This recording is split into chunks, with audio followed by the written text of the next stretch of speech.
What level of mutant is Magneto, really? He can effortlessly take control of a nuclear submarine hidden deep in the ocean. He even moved the several thousand-ton Golden Gate Bridge like it was nothing.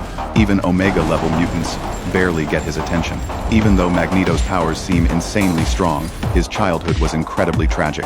As a child, Magneto watched helplessly as his mother was about to be taken away by soldiers. In that moment of despair, his metal-manipulating powers erupted for the first time. This was all witnessed by Sebastian Shaw, the Black King.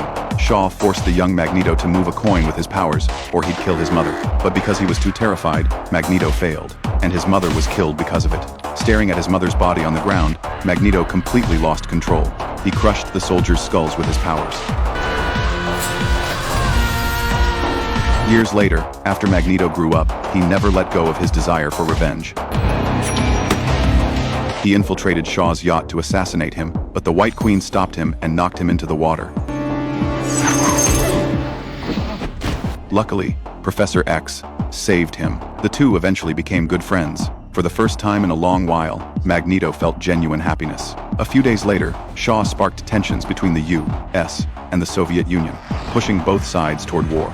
Right when the war was about to break out, Magneto located Shaw's position in time, and with Professor X, defeated him. They thought everything was finally over, but humanity suddenly turned their weapons toward the mutants. With countless missiles and shells flying toward them, Magneto stayed calm. He raised his hand and froze the missiles in midair. Remembering how his own powers had brought tragedy to his childhood, and how his mother died because of it, Magneto blamed all of it on humanity.